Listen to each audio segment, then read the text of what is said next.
जय श्री कृष्णा, राधे राधे, जय माता दी। आप सभी को माँ धूमावती जयंती की हार्दिक शुभकामनाएं। हिंदू पंचांग के अनुसार माँ धूमावती की जयंती जेठ महीने में शुक्ल पक्ष की अष्टमी तिथि को मनाई जाती है। माँ धूमावती अलक्ष्मी के नाम से भी प्रसिद्ध है। इस साल धूमावती जयंती 3 जून 2025 को मनाई जाएगी। यह भगवान शिव द्वारा प्रकट महाविद्या हैं, उनको सातवीं महाविद्या कहा जाता है।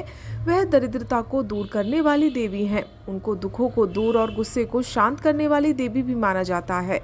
पुराणों के मुताबिक उनके बराबर शक्ति कोई दूसरी नहीं है। दुख तकलीफों से बचने के लिए माँ धूमावती की पूजा की जाती है। जो भी भक्त श्रद्धा पूर्वक माँ की पूजा करता है, उन पर माँ की कृपा बरसती है। माँ धूमावती को विधवा रूप में पूजा जाता है। कहा जाता है कि सुहागिन महिलाएं माँ धूमावती की पूजा नहीं करती। वह सफेद कपड़े धारण करने वाली देवी है जो अपने बाल खुले रखती हैं। एक कथा के मुताबिक जब सती ने यज्ञ में खुद को भस्म कर दिया था, उस समय जो धुआं निकला उससे माँ धूमावती का जन्म हुआ था। वहीं दूसरी कथा के मुताबिक एक बार माँ पार्वती भगवान शिव के साथ कहीं घूमने के लिए गई थी। इस दौरान उनको भूख लगने लगी। देर तक खाना नहीं मिला तो उन्होंने भगवान शिव को ही निगल लिया।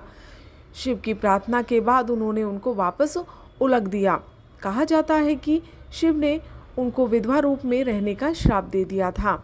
इस तरह से धूमावती देवी का जन्म हुआ था और देवी के जन्म के बारे में अलग अलग कहानियां प्रचलित हैं। माँ धूमावती को भूखी देवी भी माना जाता है, इसीलिए कभी भी इनकी पूजा बिना भूख के नहीं करनी चाहिए। सूखी रोटी पर नमक लगाकर भी माँ का भोग लगाया जा सकता है।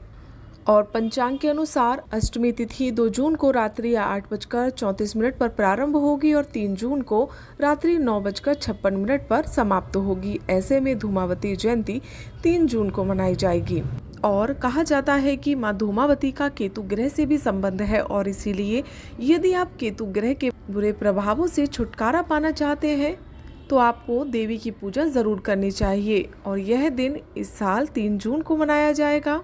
धूमावती जयंती के दिन हमें सुबह जल्दी उठकर स्नान करना चाहिए और साफ कपड़े पहनने चाहिए।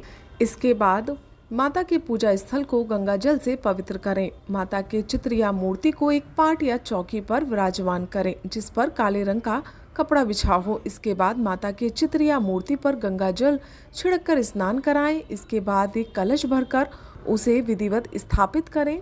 इसके बाद माता के समक्ष धूप और दीप प्रज्वलित करें। फिर माता की पंचोपचार पूजा करें। पंचोपचार में गंध, पुष्प, धूप, दीप और नैवेद्य अर्पित करें। सामान्य में जल, पुष्प, सिंदूर, कुमकुम, अक्षत आदि सामग्री चढ़ाएं। तत्पश्चात धूप, दीप, फल तथा नैवेद्य आदि से माँ का पूजन करें। पूजन के बाद माँ धूमावती की कथा का श्रवण करें। कथा के बाद माता की आरती उतारें और फिर उनसे अपनी मनोकामना पूर्ण करने की प्रार्थना करें। तत्पश्चात सभी को नैवेद्य या प्रसाद का वितरण करें। मान्यता अनुसार माँ धूमावती की कृपा से समस्त पापों का नाश होकर दुख, दरिद्रता आदि दूर होकर मनोवांछित फल प्राप्त होता है। तो ये है धूमावती माता की कथा और उससे जुड़ी कुछ जानकारी। आशा करती हूँ कि आपको ये जानकारी अच्छी लगी होगी। जय माता दी।